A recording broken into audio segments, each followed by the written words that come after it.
Lesson 2 what is financial literacy. हम में से बहुत से लोगों को लगता है कि यार ज़्यादा पैसे बनाने के लिए हमें पैसे चाहिए, लेकिन रॉबर्ट कियोसाकी कहते हैं कि ऐसा नहीं है।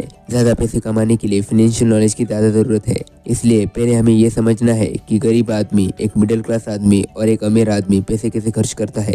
इसके लिए हमें 3 चीज़ें समझनी पड़ेगी: इनकम स्टेटमेंट, बैलेंस शीट और cash flow. Income statement normal है, जिसे हर इंसान नॉर्मली अपने लाइफ में करता है। इसमें 2 चीज़ें आती है, इनकम और एक्सपेंस। इनकम है जो पैसा हमें जॉब से आ रहा है, और एक्सपेंस है जो हमारे महीने का खर्चा है। नेक्स्ट है बैलेंस शीट, जिसमें 2 चीज़ें आती है, एसेट्स और लायबिलिटीज़। और इन दोनों चीज़ों की समझ ही हमें अमीर या गरीब बना सकती है।